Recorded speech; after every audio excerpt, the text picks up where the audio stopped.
Hello आणि नमस्कार विद्यार्थी मित्रांनो, मी अमित पाटील स्वागत आहे तुमचं अजून एका व्हिडिओमध्ये। Welcome to Alpha Coaching channel. आज आपण या व्हिडिओमधनं IBPS क्लर्क 2026 चे जे काही नोटिफिकेशन आलेलं आहे त्याबद्दल डिटेलमध्ये माहिती पाहणार आहोत मित्रांनो। तब्बल 11,400 plus vacancy all over India आणि महाराष्ट्रासाठी 1200 प्लस वॅकन्सीज या नोटिफिकेशन मध्ये तुम्हाला पाहायला भेटतील। अजूनही एका मोठ्या बँकनं वॅकन्सीज रिपोर्ट केलेल्या नाहीत। मित्रांनो, फॉर्म कसा फिल करायचा, फॉर्म फिल करत असताना कुठले कुठले डिटेल्स तुम्हाला असणं गरजेचं आहे, तर ह्या सर्व गोष्टी काळजीपूर्वक पद्धतीने पहा। फॉर्म भरताना काही चूक होऊ नये म्हणून पहिल्यापासून शेवटपर्यंत हा व्हिडिओ नक्की पाहा। तर स्टार्ट करूयात आपण व्हिडिओला मित्रांनो। पहा, हे IBPS क्लर्कचं ज्याला आपण कॉमन रिक्रुटमेंट प्रोसेस म्हणतो त्याचं कस्टमर सर्व्हिस असोसिएटचं हे 16वं नोटिफिकेशन आहे। तब्बल ही 16वी एक्झाम आहे आणि 11,400 प्लस वॅकन्सीज। मित्रांनो, हा खरंच खूप मोठा आकडा आहे। तर पहा, इम्पॉर्टंट डेट्स पासून स्टार्ट करूयात आपण। तर फॉर्म फिलिंग कधीपासून स्टार्ट होत आहे, तर फॉर्म फिलिंग स्टार्ट होत आहे 1 ऑगस्ट पासून 21 ऑगस्ट पर्यंत। मित्रांनो, लक्षात घ्या, ज्या पद्धतीने मागच्या महिन्यात तुमच्यापैकी बऱ्याच जणांनी IBPS PO चा फॉर्म फिल केला असेल, तर त्यासाठी 4-5 दिवस तुमची जी काही लास्ट डेट आहे ती एक्सटेंड झाली होती, ती यावेळेस होईलच असं गरजेचं नाही।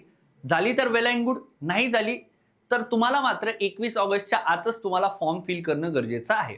बरं, आता याच्यात सगळ्यात महत्त्वाचा मुद्दा येतो की त्यांनी ह्यावेळेस एडिट विंडो ऑप्शन्स दिलेला आहे, जो की 2 दिवसांसाठी ओपन राहील एडिट विंडो। जर तुमचा फॉर्म चुकला असेल तर तो तुम्हाला मॉडिफाय करायचा असेल किंवा करेक्ट करायचा असेल तर तुम्हाला तो तिथं करू शकता। त्यासाठी त्यांनी नॉमिनल चार्जेस ठेवलेले आहेत। तर याचे जे काही चार्जेस आहेत ते मित्रांनो 200 रुपये चार्जेस तिथं ठेवण्यात आलेले आहेत। परंतु लक्षात घ्या, फॉर्म अशाच लोकांना एडिट करता येणार आहे ज्यांनी 21 ऑगस्ट पर्यंत मागच्या फॉर्मची ॲटलिस्ट ऑनलाईन पेमेंट केलेली आहे। मुलं फॉर्म फिल करतात परंतु पेमेंट करताना प्रॉब्लेम येतो, तर अशा केसमध्ये तुमचं जे काही फीज आहे, ऑनलाईन चार्जेस आहेत, ते तुम्हाला 21 ऑगस्ट पर्यंतच फिल करायचे आहेत। पुढे एडिट विंडो जी ओपन होईल, ज्यांना एडिट करायची आवश्यकता आहे अशांनाच ते चार्जेस तिथे लागतील। जर तुमचा फॉर्म करेक्ट भरला गेला असेल तर तुम्हाला कुठलेही चार्जेस लागणार नाही आणि एडिट विंडोची तुम्हाला गरज तिथं पडणार नाही। पहा, शक्यतो डाउनलोड ऑफ कॉल लेटर कधी स्टार्ट होईल, तर हे सप्टेंबरमध्ये स्टार्ट होणार आहे। तर जे काही SC ST प्रवर्गातले विद्यार्थी असतात, तर अशा विद्यार्थ्यांसाठी एक्झामचं स्वरूप कसं असतं, तो इंटरफेस कसा असतो समजण्यासाठी प्री एक्झाम ट्रेनिंग असते, ती साधारणपणे सप्टेंबरला होणार आहे, सप्टेंबर एंडमध्ये।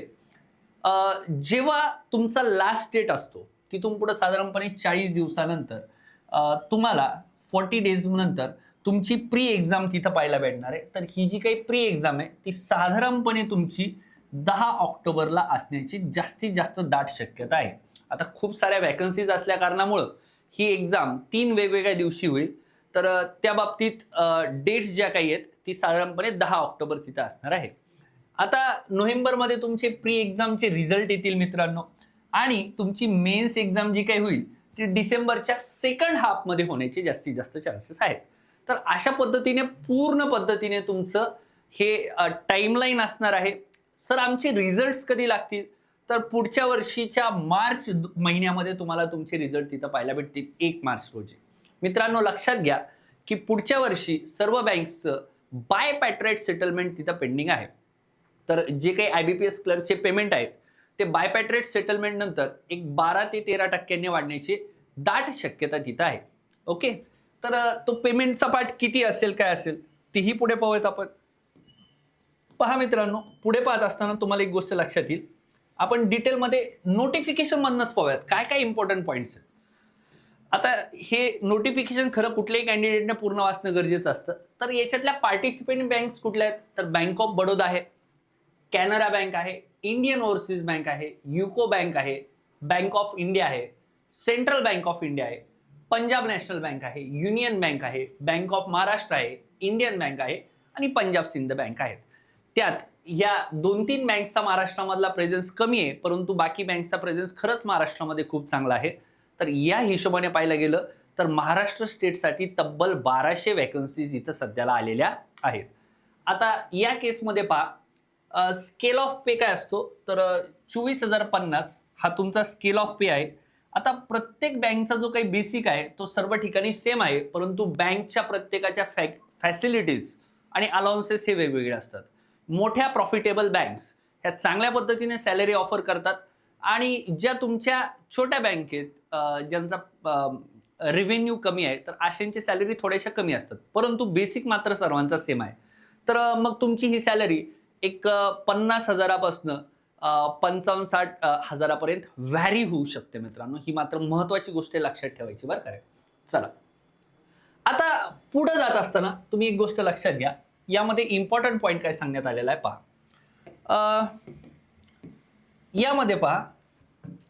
यामध्ये तुम्हाला सांगितलेलं आहे की बाबा, since recruitment in clerical cadre in public sector banks is done on state or union territory wise basis, candidate can apply for vacancies any one state or union territory only.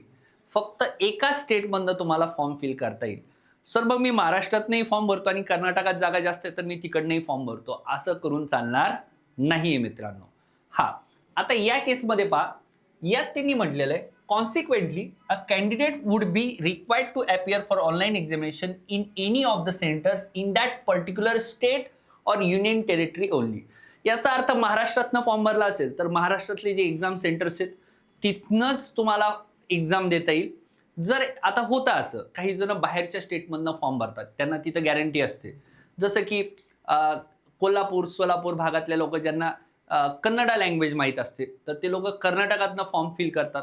आता बाहेरच्या स्टेटमधनं form fill करता येतो का, हा सगळ्यात महत्त्वाचा मुद्दा आहे. तर फॉर्म फिल करता येतो मित्रांनो, लक्षात घ्या. फक्त आता ह्या बँकसाठी त्यांनी LPT मॅन्डेटरी केलेली आहे. आता LPT काय आहे तर ती आहे लँग्वेज प्रोफिशियन्सी टेस्ट. याचं एक्झाम्पल जाणून घेऊयात.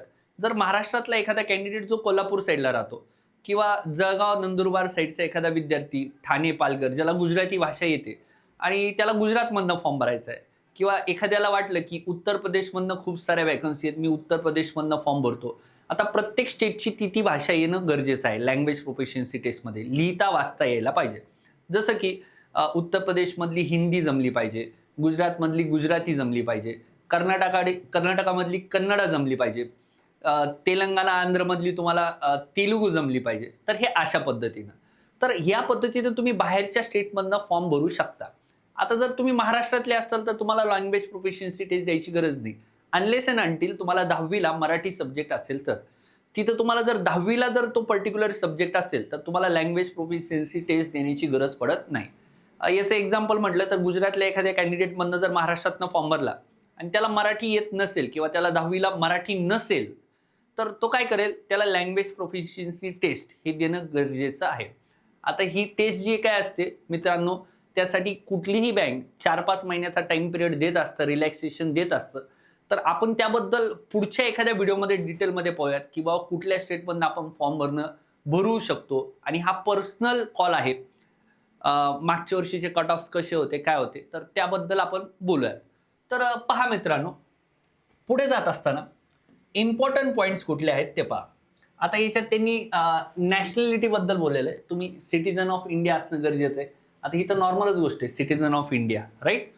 त्यानंतर एज पहा, 1 ऑगस्ट 2026 रोजी तुम्ही कमीत कमी 20 वर्ष कंप्लीट केलेले असले पाहिजे तुमच्या वयाचे, किंवा तुम्ही जास्तीत जास्त 28 वर्षाचे असणं गरजेचं आहे.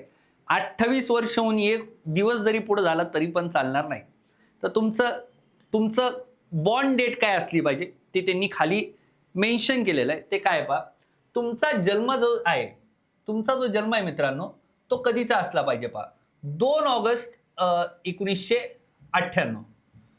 2 ऑगस्ट 1998 पासून तुम्ही 1 ऑगस्ट 2006 या दोन्हीही डेट इन्क्लूड करून याच्या दरम्यान तुमचा जर जन्म झालेला असेल तर तुम्ही हा फॉर्म फिल करू शकता मित्रांनो. पुढे चला. मिनिमम एज 20 वर्ष आणि मॅक्झिमम 28 वर्ष त्यांनी दिलेलंच आहे. आता याच्यात प्रत्येक कास्ट वाईज एज रिलॅक्सेशन असतं बरं का रे मित्रांनो. जसं की तुम्ही SC प्रवर्ग किंवा ST प्रवर्गातले विद्यार्थी असताल तर तुम्हाला 5 वर्षाचं एज रिलॅक्सेशन भेटतं.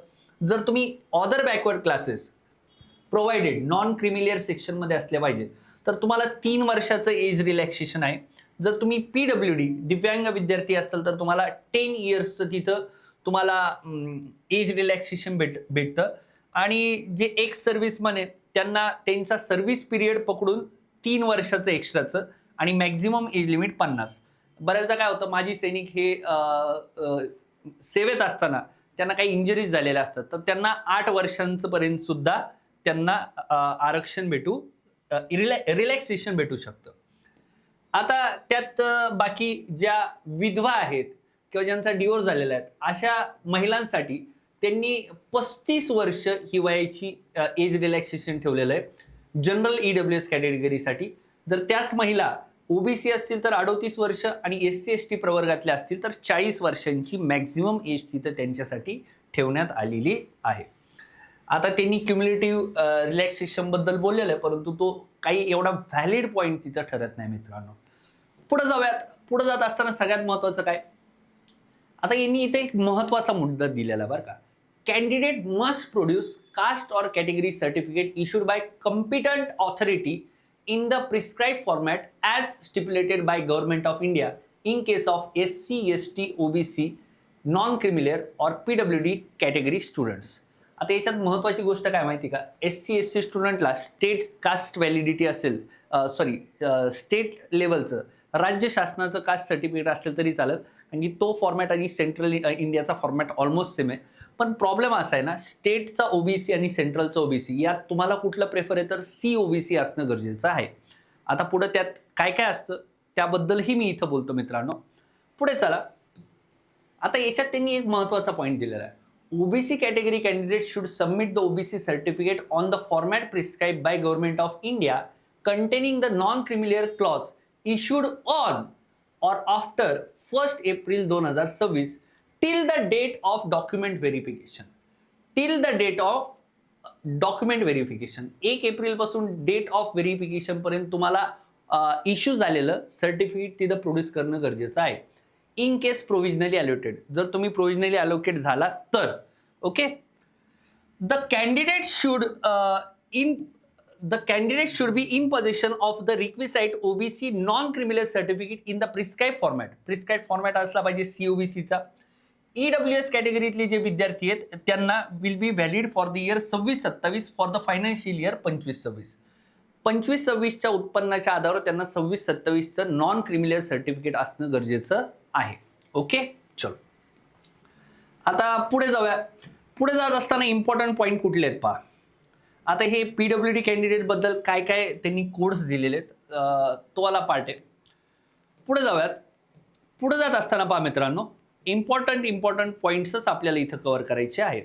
ओके, या केसमध्ये त्यांनी म्हटलेलं आहे जे PWD कॅन्डिडेट स्क्राईबची फॅसिलिटी घेऊ इच्छितात अशा विद्यार्थ्यांनी स्वतःहून स्क्राईब अरेंज करायचा आहे.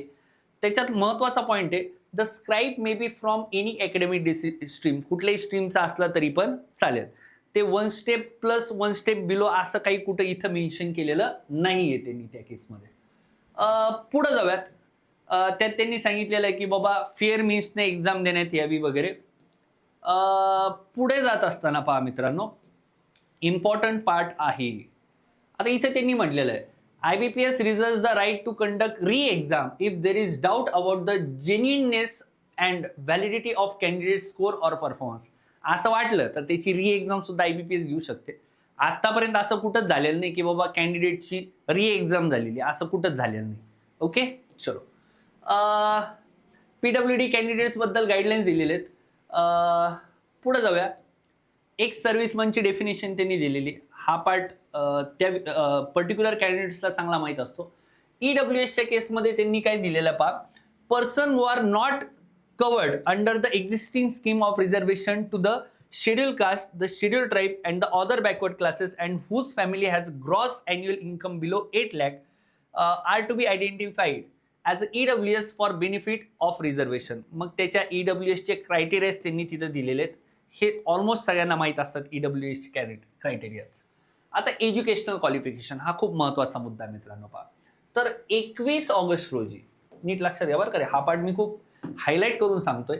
21 ऑगस्ट रोजी तुमची रिझल्ट डिक्लेअर असलेला पाहिजे. तुमचा रिझल्ट डिक्लेअर असणं गरजेचं आहे. कधी? 21 ऑगस्ट 2026 पर्यंत. ऑलमोस्ट बऱ्याचशा युनिव्हर्सिटीचे रिझल्ट 21 ऑगस्ट पर्यंत लागतात. काही एक युनिव्हर्सिटीज आहेत त्याचं काही पुढं मागं होऊ शकतं. तर 21 ऑगस्टपर्यंत तुमचं रिझल्ट लागणं इथं गरजेचं आहे. कारण की जेव्हा तुमचं व्हेरिफिकेशन होतं, डॉक्युमेंट व्हेरिफिकेशन, तेव्हा तुम्हाला ते प्रूफ करायला लागतं की बाबा माझ्याकडं त्या तारखेपर्यंत माझ्या हातात रिझल्ट हा होता. ॲपिरिंग कॅन्डिडेट्स जे फायनल इयरला आहेत, लक्षात ठेवा, जर तुमचा रिझल्ट 21 ऑगस्टपर्यंत लागणार असेल तर तुम्ही ह्या वर्षीचा फॉर्म हा भरू शकतात. पुढे जाऊयात. आता इथं कम्प्युटर लिटरसी बद्दल बोललेलं आहे. तर त्यांचं म्हणणं आहे की कम्प्युटर लिटरसी असणं तुम्हाला गरजेचं आहे, मॅन्डेटरी. आणि त्यांनी काय म्हटलेलं आहे, candidate should have certificate, diploma, degree in computer operation language, should have studied computer or information technology as one of the subject in the high school, college or institute. सरळ सरळ म्हटलेलं आहे. तुम्ही 10वीत असताना, 12वीत असताना, ग्रॅज्युएशनला असताना तुम्हाला कम्प्युटरचा कुठला एक जरी सब्जेक्ट असेल तर तुम्हाला या सर्टिफिकेटची आवश्यकता नाही. बी.कॉम वाल्यांना राहतं, इंजिनिअरिंग वाल्यांना राहतं, ॲग्रीवाल्यांना पण राहतं. ऑलमोस्ट आजकाल सगळ्याच हायर डिग्री एज्युकेशन्समध्ये तुमचं कम्प्युटर पार्ट असतो. त्याच्यामुळं हा खूप जास्त महत्त्वाचा पॉईंट आहे असं गरजेचं नाही. बऱ्याचदा विद्यार्थी फोन करतात, सर मग मला MSc असणं गरजेचं आहे का? हां, तुला 10वी 12वी डिग्रीला कुठलाच कम्प्युटर नावाचा सब्जेक्टच नव्हता, तर मात्र तुला तिथं ते प्रोड्यूस करणं गरजेचं आहे. लक्षात ठेवा. तर आणि तरच तुम्हाला ते MSc असणं गरजेचं आहे. पुढे जाऊया.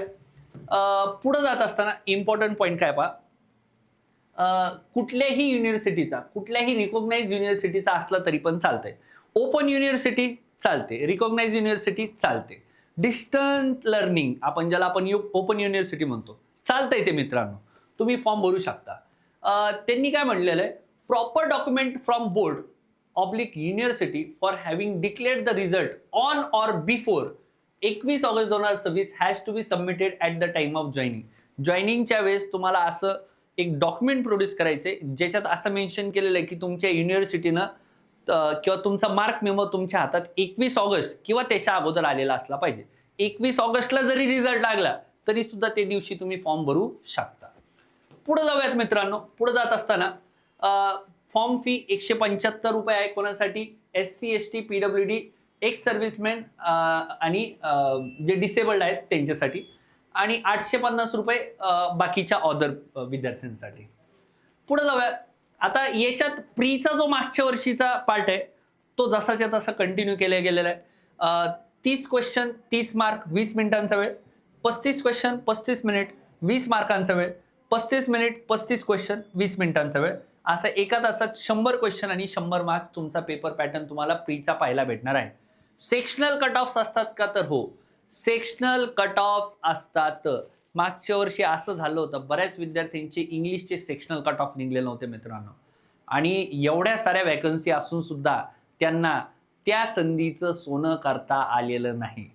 इंग्लिश महत्त्वाचा विषय आहे का, तर हो, मी सगळ्या विषयांना इक्वल न्याय देत असतो, ॲटलिस्ट मी तरी. ओके, चलो आता पुढे जाऊयात. पुढे जात असताना त्यांनी ते सांगितलं की बॉस सेक्शनल कट ऑफ्स आहेत. आता मेन्समध्ये फक्त एकच चेंज झालेला आहे, तो कुठला माहिती का मित्रांनो, क्वांटमध्ये मागच्या वर्षी 35 क्वेश्चन होते आणि 50 मार्क होते. आता याच्यात काय झालं होतं, काही क्वेश्चन 10 मार्क्सचे होते, काही क्वेश्चन हे तुमचे काही क्वेश्चन 2 मार्क्सचे होते, काही क्वेश्चन 1 मार्क्सचे होते.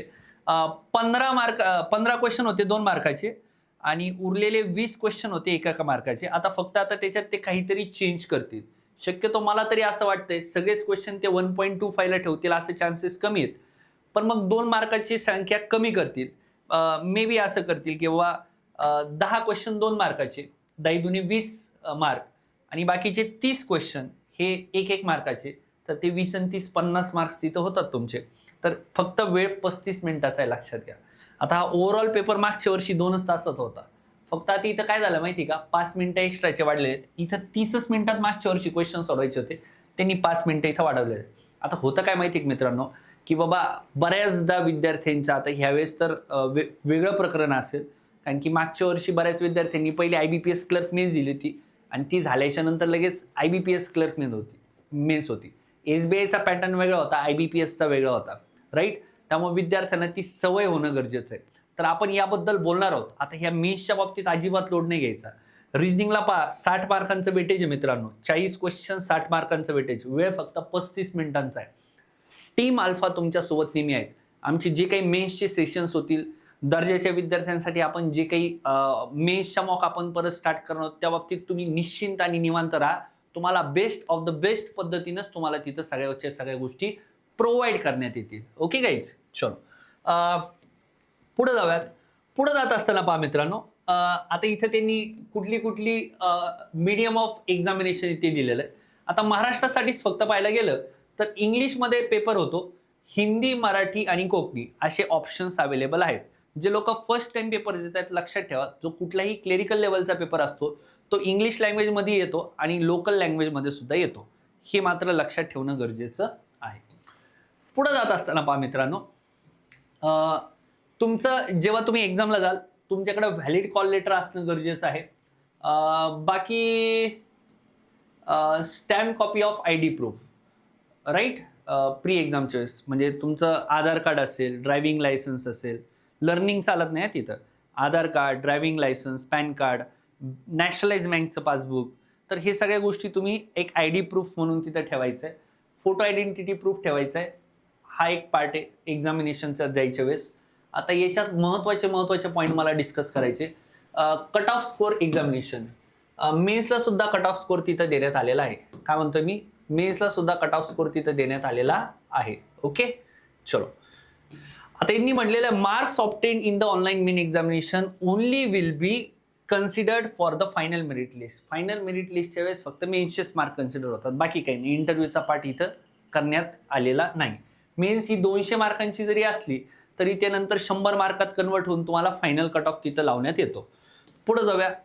पुढे जात असताना लोकल लँग्वेज प्रोफिशियन्सी टेस्ट, ज्याला LLPT म्हणतो आपण, तर या बाबतीत त्यांनी माहिती दिलेली आहे. पर्टिक्युलर स्टेटमधनं ॲप्लाय करत असताना त्या स्टेटची तुम्हाला रीडिंग, रायटिंग, स्पीकिंग आणि अंडरस्टँडिंग असणं गरजेचं आहे, राईट.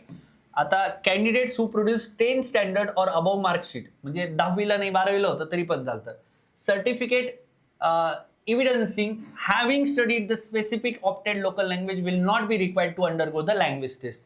ज्यांच्या 10वीला किंवा 12वीला तुम्हाला जर त्या पर्टिक्युलर स्टेटचा एखादा सब्जेक्ट जर असेल तुम्हाला लँग्वेज प्रोफिशियन्सी टेस्टच्या अंदर जायची गरज नाही. म्हणजे एखाद्याला वाटलं मला UP मधनं फॉर्म भरायचा आहे आणि मला 10वीला हिंदी होतं, त्याला LPT द्यायची गरजच नाही मित्रांनो, कारण की त्या स्टेटसाठी पर्टिक्युलर लँग्वेज कुठली आहे, उत्तर प्रदेशसाठी तुमची हे आहे, UP साठी पहा तुम्हाला इथं दिसेल उत्तर प्रदेशसाठी हिंदी सोबत उर्दू सुद्धा आहे. चला, असं आहे प्रकरण. पुढे जाऊयात मित्रांनो. पुढे जात असताना पहा इम्पॉर्टंट पॉईंट्स कुठले बाकी राहिलेत पाहूयात आपण. पुढे जाताना इम्पॉर्टंट पॉईंट्स बाकी कुठले राहिलेत का मला एकदा पाहू द्या फक्त.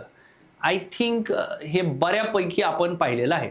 आता इथे एक महत्त्वाचा पॉईंट आहे बरं का, हा शक्यतो कोणी सांगत नाही. आता पहा, a reserve list to the extent of approximately 30% of the vacancies under each category may be kept subject to the availability of the candidates. म्हणजे जर 11,400 वॅकन्सीज असतील, युनियन बँक सारख्या मोठ्या बँकच्या सुद्धा आपण साधारणपणे 600 जरी वॅकन्सी पकडल्या, तब्बल 12,000 वॅकन्सी आणि 12,000चे 30% काढा मित्रांनो, 3600 होतात. तर जवळपास 15,600 पर्यंत ह्या वॅकन्सीज तुमच्या तिथं जाण्याचे चान्सेस आहेत. म्हणजे पहा, जे लोक जॉईन करत नाही त्याच्यानंतर तुमची waiting list 1, waiting list 2, waiting list 3 लागत असते. तर अशा कॅन्डिडेट्ससाठी तुम्हाला ह्या गोष्टी समजणं खूप जास्त गरजेचं आहे. ओके, चलो. पुढे जाताना इम्पॉर्टंट पॉईंट्समध्ये तुम्हाला सिस्टीम जनरेटेड प्रिंटआउट हे कधी माहिती का मित्रांनो, list of documents to be produce at the time of joining or document verification. तुमच्याकडे व्हॅलिड तुमचं काय असलं पाहिजे, कॉल लेटर असलं पाहिजे, डेट ऑफ बर्थचा प्रूफ असला पाहिजे, मार्कशीट असलं पाहिजे तुमच्याकडे अवेलेबल की बाबा 21 ऑगस्टपर्यंत तुमचा रिझल्ट लागलेला आहे. हा पार्ट आपण मगाशी डिस्कस केलेला आहे. आणि OBC कॅटेगरीबद्दल but not coming under creamy layer or if their caste does not find place in the same. आता यांचं म्हणणं काय थोडक्यात ह्या पॉईंटमध्ये की बाबा तुम्ही जनरल कॅटेगरीतला फॉर्म भरा जर तुमच्याकडे नॉन क्रिमिलेअरचं सर्टिफिकेट नसेल तर. ओके, चलो. हाच पॉईंट तिथं तुम्हाला महत्त्वाचा आहे. पुढे जात असताना पहा मित्रांनो, इम्पॉर्टंट पॉईंट्समध्ये काय बाकी आहे का, तर रेशन कार्ड आणि लर्नर्स ड्रायव्हिंग लायसन्स तुमचं ॲक्सेप्ट केलं जाणार नाही. नाव चेंज केलं असेल will be allowed only if they produce original gadget notification, original marriage certificate, affidavit in the original. हा बऱ्याचशा महिला असतात, त्यांचं लग्न झाल्याच्या नंतर नाव चेंज होतं, परंतु तुम्ही फॉर्म फिल करताना अशाच नावानं फॉर्म फिल करायचं आहे जे नाव तुमच्या आधार कार्डवरती आहे. लग्न झालंय, आधार कार्ड चेंज केलं नाही, जे आधार कार्डवर नाव आहे तेच करा.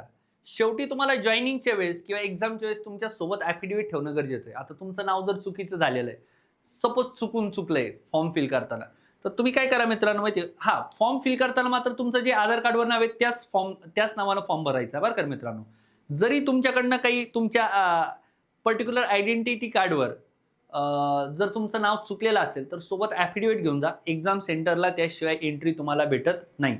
आणि जॉईनिंगच्या वेळेस नॉर्मल जरी चेंजेस असतील नावामध्ये, ॲफिडेविट दाखवून तुम्ही ते तिथं तुम्हाला ते ॲक्सेप्ट करतात. सिग्नेचर ही कॅपिटल लेटरमध्ये चालणार नाही. काही जणांना सवय असते, मी कॅपिटल लेटरमध्ये सिग्नेचर करतो. काय जसं की माझं नाव अमित पाटील आहे, तर मी सिग्नेचर अशी करतो, अमित पाटील. असलं प्रकरण मला इथं चालणार, त्यांना नाही चालणार, मला नाही, IBPS ला चालणार नाही. तर ही एक काळजी घ्यायची गरजेची तुम्हाला तिथं. काही जण सरळ सरळ करतात, AB पाटील, असं सुद्धा कॅपिटलमध्ये तुमची सही चालणार नाही. तुम्ही जी नॉर्मली साईन करता त्या पद्धतीने तिथं करायची आहे तुम्हाला. मित्रांनो, बायोमेट्रिक व्हेरिफिकेशन होणार आहे का? तर येस, बायोमेट्रिक व्हेरिफिकेशन तुमचं कुठल्याही स्टेजमध्ये घेऊ शकतात. ते तुमच्या प्री एक्झामला घेतील, मेन्स एक्झामला घेतील, आणि सोबत तुमचं जॉईनिंगच्या वेळेस सुद्धा बायोमेट्रिक होतं. आता बायोमेट्रिकच्या वेळेस काय होतं, काही जणांचं आहे ना, जॉईनिंगच्या वेळेस सुद्धा फिंगरप्रिंटमध्ये काहीतरी चेंजेस येतात. तर माझं असं म्हणणं आहे, आधार कार्ड अपडेट ठेवलेलं कधी चांगलं राहतं. आता हा रूल आहे, प्रत्येक 3, 4, 5, 6 वर्षांनी तुमचं आधार कार्ड अपडेट असणं गरजेचं आहे. आता एक विद्यार्थिनी, तिचं कर्नाटकामध्ये तिचं जॉईनिंगच नव्हतं होत. का? कारण की तिचे फिंगरप्रिंट तिथं मॅच नव्हते होत. तर आता ते शेवटी IBPSचे लोक बोलून ते करून घेतात, त्या बाबतीत लोड नसतो. परंतु शक्यतो अशा वेळेस आहे ना, तुम्ही एक्झामच्या वेळेस हातावर मेहंदी नाही काढायची. माझ्या मैत्रिणीचं लग्न आहे म्हणून मी मेहंदी काढली, किंवा बाकीचं काही करायचं नाही कुठाने. ओके, जेणेकरून तुम्हाला तिथं प्रॉब्लेम येणार नाही. आता त्यांनी म्हटलंय, the photo captured will be match with photo uploaded captured live by the candidate in the application. आता ह्या ॲप्लिकेशन फॉर्ममध्ये तुम्हाला लाईव्ह एक फोटो सुद्धा अपलोड करायचा मित्रांनो. तर ते आणि हा फोटो ते मॅच करणार आहेत. काही जण असं झाडाच्या मागे राहून लाईव्ह फोटो काढतात. तसा लाईव्ह मध्ये फोटो नका काढू. शक्यतो व्हाईट बॅकग्राऊंड किंवा ब्लॅक बॅकग्राऊंड ठेवा आणि मग तुमचा लाईव्ह मध्ये फोटो कॅप्चर करा फॉर्म फिल करत असताना. ओके, चलो. आता यांनी म्हटलेलं आहे आधार कार्ड असणं गरजेचं आहे, कारण की IBPS बँक्स ज्या काही आहेत ते ऑनलाईन आधार व्हेरिफिकेशन करणार आहेत. ऑनलाईन आधार व्हेरिफिकेशन हे आजकाल प्रत्येक बँक्स करायला लागल्या मागच्या वर्षीपासून. त्याचा तो नियमच त्यांनी आणला होता. तर शक्यतो तुमचं आधार कार्ड तुमच्याकडे व्हॅलिड असणं गरजेचं आहे. बाकी काही नाही, ही इम्पॉर्टंट नोट दिली. त्याच्यामध्ये त्यांचं म्हणणं आहे, candidate have to produce in original same photo identity proof bearing the name. तुमचं जे ऑनलाईन ॲप्लिकेशनमध्ये नाव आहे तेच नाव तुमचं ॲक्च्युअल तुमच्या आयडेंटिटी प्रूफवर असण्याचं गरजेचं आहे, असं त्यांनी म्हटलेलं आहे. एक्झाम व्हेन्यूच्या वेळेस कॉल लेटर असणं गरजेचं आहे. बाकी स्क्राईब फॉर्म तुम्हाला तिथं भेटतो असं दिलेलं आहे. आता याच्यात सगळ्यात महत्त्वाची गोष्ट काय माहिती का, इथं दिलं आहे त्यांनी, at the time of main examination. जेव्हा तुम्ही जर प्री पास करताल, मेन्सला जाताना तुम्हाला काय केलं जातं, तुमचं जे कॉल लेटर आहे ते तुमच्याजवळ ठेवायला लागतं. ते तिथं फक्त चेक करता, स्टॅम्प मारून देतात. ते सोबत ठेवायचं जपून, कारण की मेन्स एक्झामला त्याशिवाय एंट्री भेटत नाही. नाही तर अशा केसमध्ये FIR करायला लागतो. आम्हाला पोरांच्या आदल्या दिवशी फोन येतात, सर मेन्सची एक्झाम आहे, प्रीचं हॉल तिकीटच आम्हाला सापडत नाही, कॉल लेटरच सापडत नाही, काय करू आता? FIR करायला लागते. बरं, ती FIR कशी करायची ती बी त्यांना सांगायला लागतं. ओके, कधी बऱ्याचदा बाहेरच्या सिटीमध्ये गेल्याच्या नंतर त्यांना समजतं की बाबा हे असं आहे. ओके, तर ह्या गोष्टी आहेत महत्त्वाच्या. बाकी माझ्या मते काही इम्पॉर्टंट पॉईंट इथं मिस आहे का? Candidate are required to upload their photograph upload करायचं आहे. त्याचं डिटेलमध्ये खाली दिलेलं आहे, काय साईज असली पाहिजे, किती KB पर्यंत असलं पाहिजे, तुमची signature, left hand thumb impression, त्यानंतर एक हँड रिटन डिक्लेरेशन तुम्हाला खाली देतील त्या पद्धतीनं. आता याच्यात सगळ्यात महत्त्वाचं काय दिलेलं आहे इथं पहा, candidates will also be required to capture and upload their photograph through webcam or mobile during registration process. Live form भरत असताना तुम्हाला तिथं करणं गरजेचं आहे. तर या अशा पद्धतीने. आता याच्यात 1-2 पॉईंट आपले फक्त महत्त्वाचे बाकी आहेत की बाबा please note that particular mention in the online application for name email ID, mobile number, state unitary filled in vacancy, state duty filled in correspondence address, and the permanent address, post and nationality fields cannot be edited and will not be considered as a final, and no change, modification, correction will be allowed after submission of the online application form. काही particular fields आहेत त्या edit विंडोच्या वेळेस edit होणार नाहीयेत, त्यामुळे form भरताना काळजीपूर्वक भरावा हे नोटिफिकेशन मध्ये त्यांनी सांगितलेलं आहे मित्रांनो. 21 ऑगस्ट नंतर 22 आणि 23 तारखेला जेव्हा एडिट विंडो ऑप्शन ओपन होईल तेव्हा तुम्हाला काही पर्टिक्युलर गोष्टी चेंज करता येतील. आता त्यांनी काय सांगितलेलं आहे, काय काय चेंज करता येईल ते पण सांगितलेलं आहे. परंतु इथं प्रॉब्लेम असा आहे ना मित्रांनो की बाबा यांनी अजून एक गोष्ट सांगितलेली आहे, पहा बरं. त्यांचं काय म्हणणं आहे, कधी कधी काय होतं, एखाद्याचा फॉर्म चुकला तर तो सेकंड फॉर्म भरतो. जो लेटेस्ट मध्ये फॉर्म भरलेला असतो ना मित्रांनो, तोच तुमचा फॉर्म तिथे ऍक्सेप्ट केला जातो. आणि तो ऍक्सेप्ट केलेला फॉर्म जर तुम्हाला कुठला तरी फॉर्म एडिट करायचा असेल ना, तर तुम्ही लेटेस्ट मध्ये जो भरलेला फॉर्म आहे तो तिथं तुम्हाला एडिट करता येणार आहे.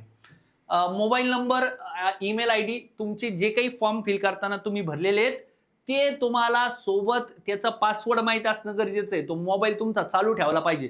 बरेचसे पोरं असे आहेत, बरेचसे म्हणण्यापेक्षा काही विद्यार्थी असे आहेत ज्यांचा पासवर्ड ते विसरून जातात, जुनाच ईमेल आयडी टाकतात आणि मग सिलेक्शन झाल्याच्या नंतर म्हणतात मला ती ईमेल आयडीच आठवणार. अशा केसमध्ये परत कुठाने करत बसायला लागतात, IBPS ला कॉन्टॅक्ट करायला लागतो. त्या गोष्टी फक्त ह्या महत्वाच्या आहेत, त्याच्यावरती लक्ष ठेवायचं. बाकी only those candidates will be allowed to make correction in the application form who have successfully submitted their completed online application form along with payment of requisite fees. Fees भरलेली असेल तरच तुम्ही चेंज करू शकता. मी मागाशी सांगितलं होतं.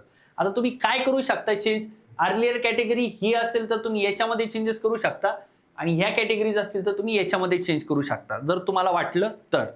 आता in case of category change जर असेल, fees already paid will not be refunded. अगोदर पे केलेली फी रिफंड होणार नाही. एडिट विंडोसाठी 200 रुपये तुम्हाला लागणार आहे. In case of multiple application, candidates are advise to edit the latest application only. Latest application जे असेल तेच तुम्हाला तिथं काय करायचं मित्रांनो, एडिट करायचं आहे. आता याच्यात पण महत्वाचा पॉईंट आहे, एकापेक्षा जास्त फॉर्म सबमिट नका करू असं त्यांनी म्हटलेलं आहे, जे की अगदी बरोबर आहे. आणि तुम्ही एकापेक्षा जास्त फॉर्म सबमिट केलेले असतील तर तुमचा लेटेस्ट वालाच फॉर्म तिथं कन्सिडर केला जाईल. हा, वेगवेगळ्या स्टेटमध्ये मल्टिपल फॉर्म नका भरू. महाराष्ट्रात एक भेटला, बाहेर एक भरला, तसं नका करू. ऑर्डर ऑफ प्रेफरन्स हा फॉर्म फिल करताना त्यांनी सांगितलेलं आहे त्याच पद्धतीने असेल तर तसंच डायरेक्ट सबमिट नका करू. आता इथं प्रत्येक बँक, आता खूप सारे क्रायटेरियाज असतात. मला पोस्टिंग कुठं पाहिजे, मला माझ्या घराजवळ पोस्टिंग पाहिजे का, मला वर्क प्रेशर कसा पाहिजे, मला माझी ग्रोथ कशी व्हायला पाहिजे, यानुसार बँकचा प्रेफरन्स लिस्ट असते. मी त्याच्याबद्दल डिटेल व्हिडिओ हा सोमवारी बनवून टाकेल तुमच्यासाठी. मित्रांनो लक्षात ठेवा, ह्या केसमध्ये स्टेट वाईज हे तुमचं प्रेफरन्स वेगवेगळं असतं. तर त्या बाबतीत एक डिटेलमध्ये व्हिडिओ बनवतो. सोमवारपर्यंत फॉर्म फिल ना करू, बाकीचे जे काही गोष्टी ते तुम्ही फिल करून ठेवू शकता. ओके. बाकी काय काय आयटम अलाउड नाही त्याबद्दल त्यांनी सांगितलेलं आहे. आता इथं व्हॅकन्सीज बद्दल बोललेलं आहे, तो वाला पाठ आपण एकदा फक्त पाहून घेऊयात, कारण की माझ्या मते तरी असं काही इम्पॉर्टंट इथं बाकी राहत नाहीये. ओके चलो, आता इथं पाहावार करे, इथे इम्पॉर्टंट गोष्ट मला तुम्हाला एक दाखवायची. हा, थोडंसं लक्ष द्या मित्रांनो. आता तुम्ही पाहिलं ना, नीट पहा, तर इथं कर्नाटका स्टेटसाठी दिसत असेल तुम्हाला, कर्नाटका स्टेटसाठी तब्बल 1414 व्हॅकन्सीज तिथं आहेत. 1414. तर पुढे जाऊयात आपण. पुढे जायचं असताना पहा, महाराष्ट्रासाठी किती व्हॅकन्सीज दिलेल्या आहेत त्यांनी, तर 1051 व्हॅकन्सीज दिलेल्या आहेत. सगळ्यात जास्त व्हॅकन्सी तुम्हाला आणलेल्या आहेत बँक ऑफ महाराष्ट्राने. मला अपेक्षित होतं की यांनी जास्त व्हॅकन्सीज आणाव्या, परंतु यावेळेस त्यांनी कमी व्हॅकन्सीज आणलेल्या आहे. युनियन बँक ऑफ इंडियानं नॉट रिपोर्टेड केलेलं आहे. मागच्या वर्षी लक्षात ठेवा बरं का, युनियन बँकने जास्त व्हॅकन्सीज काढलेल्या नव्हत्या. महाराष्ट्रासाठी 10 का 15 व्हॅकन्सीज होत्या. तुम्ही IBPS क्लर्कचं 15 नोटिफिकेशन पहा, एकदा चेक करा, क्रॉस चेक करा, तुम्हाला इथं कमी आकडा दिसेल. पण ह्यावेळेस ते चांगला आकडा काढू शकतात मला असं वाटतं, कारण की मोठी बँक आहे बऱ्यापैकी. महाराष्ट्रामध्ये सुद्धा त्यांचा प्रेझेन्स बऱ्यापैकी चांगल्या पद्धतीने आहे. बाकी कॅनरा बँकने सुद्धा चांगल्या व्हॅकन्सी काढलेल्या आहेत तुमच्या 150. सेंट्रल बँक ऑफ इंडियाने सुद्धा चांगल्या व्हॅकन्सी काढलेल्या आहेत. बँक ऑफ इंडियाने सुद्धा चांगल्या व्हॅकन्सी काढल्या आहेत. पंजाब नॅशनल बँक मोठी बँक आहे, चांगल्या व्हॅकन्सीज काढलेल्या आहेत. तर मित्रांनो माझं म्हणणं काय, याचा प्रेफरन्स कसा असला पाहिजे त्या बाबतीत मी एक सेपरेट व्हिडिओ बनवणार आहे. त्या बाबतीत तुम्ही सध्याला तरी कुठलं टेन्शन घेऊ नका. तर पहा मित्रांनो, हे आपलं IBPS क्लर्कचं प्रॉपर नोटिफिकेशन होतं. आता इथं पहा, उत्तर प्रदेशला किती वॅकन्सी आहे पहा. उत्तर प्रदेशला तब्बल पहा इथं दिसत असेल तुम्हाला 1731 वॅकन्सी. 1731 वॅकन्सी आहेत उत्तर प्रदेश स्टेटसाठी मित्रांनो. पहा ते स्टेट वाईज किती किती कट ऑफ लागतो, काय काय लागतो, तर त्याचे रिस्क फॅक्टर काय असतात, या हिशोबाने पर्सन टू पर्सन गोष्ट व्हॅरी करते की मी अदर स्टेटमधनं फॉर्म भरला पाहिजे की नाही भरला पाहिजे. तर ह्या सगळ्या गोष्टी होत्या ज्याची इत्थंभूत माहिती आपण पाहिलेली आहे. बाकी तुमचे पर्टिक्युलर काही डाऊट्स असतील तर एकदा व्हिडिओच्या खाली टाका. आता याच्यात मला सेंटर सांगायचे राहिले होते. महाराष्ट्रासाठी तब्बल 13-14 सेंटर टाकलेले आहेत त्यांनी, एकदा पाहून घ्या. प्रीसाठी आणि मेन्ससाठी 1 2 3 4 5 6 7 8 9 तब्बल 9 सेंटर्स आहे मेन्ससाठी. तर तुम्ही प्री आणि मेन्सचं प्रेफरन्सनुसार सेंटर भरू शकता. तेच भेटेल असं गरजेचं नाही, एखाद्या वेळेस दुसरं सुद्धा तिथं भेटू शकतं. तर अशा पद्धतीने तुमचं बाकी खाली डिटेल दिलेले आहेत. तुमचा फोटोची साईज काय असली पाहिजे तो वाला पार्ट तुम्ही तुमच्या एंडनं पाहून घ्यायचा आहे मित्रांनो. ओके, तर पहा हे होतं डिटेलमध्ये नोटिफिकेशन. आता त्यात प्रेफरन्स लिस्टचा वाला पार्ट आणि जे काही तुमचे फ्रिक्वेंटली आस्क क्वेश्चन्स आहेत FAQ ते एकदा व्हिडिओ खाली टाका. त्या पद्धतीने आपण सोमवारी अजून एक व्हिडिओ बनवूयात. Thank you so much. व्हिडिओ आवडला असल्यास एकदा लाईक करा, नवीन असाल तर सबस्क्राईब करा. ओके, चलो गाईज, बाय बाय.